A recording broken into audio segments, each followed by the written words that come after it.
মর্মান্তিক পথ দুর্ঘটনা ঠাকুরগঞ্জে এবং যেমনটা জানা যাচ্ছে এই পথ দুর্ঘটনায় জখম শিশু সহ 15 জন এবং গুরুতর আহত আরো 5।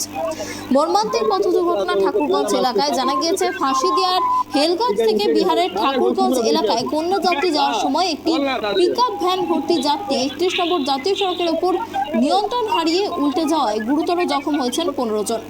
এই বিষয়ে বিস্তারিত কথা বলবো, আমাদের সঙ্গে রয়েছে আমাদের প্রতিনিধি ঋষি। দেখো, যেমনটা জানা যাচ্ছে ঠাকুরগঞ্জ এলাকায় একটি মর্মান্তিক পথ দুর্ঘটনা ঘটেছে, কিভাবে ঘটলো এই দুর্ঘটনা? অন্য তোমাকে জানিয়ে রাখি, শিলিগুড়ি মহকুমার যে ফাঁসি দেওয়া রয়েছে সেই ফাঁসি দেওয়ার যে হেলাগঞ্জ, সেই হেলাগঞ্জ থেকে বিহারের ঠাকুরগঞ্জের উদ্দেশ্যে কন্যাযাত্রী যাচ্ছিল পিক আপ করে বেশ অনেকজন। তখনই কিন্তু এখান থেকে 31 নম্বর জাতীয় সড়ক ঘোষপুকুর ফুলবাড়ি যে 31 নম্বর জাতীয় সড়ক রয়েছে সেই জাতীয় সড়কের কাছে কিন্তু নিয়ন্ত্রণ হারিয়ে কিন্তু উল্টে যায় পিক আপ ভ্যানটি। তবে তোমাকে জানিয়ে রাখি, এখনো পর্যন্ত যেটা খবর রয়েছে ঘটনাস্থলে 2 জনের মৃত্যু হয়েছে এবং আশঙ্কাজনক কিন্তু উত্তরবঙ্গ মেডিকেল কলেজ হাসপাতালে ভর্তি রয়েছে।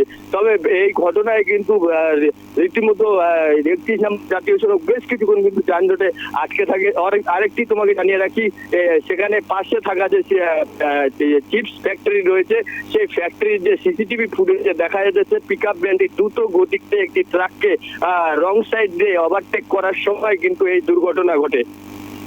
না, অনেক ধন্যবাদ ঋষি আমাদের সঙ্গে থাকার জন্য। আপনাদের জানিয়ে রাখি যে মর্মান্তিক পথ দুর্ঘটনা ঠাকুরগঞ্জ এলাকায়, আর যার ফলে দুর্ঘটনায় জখম হয়েছে শিশু সহ 15 জন এবং গুরুতর অবস্থা 5 জনের।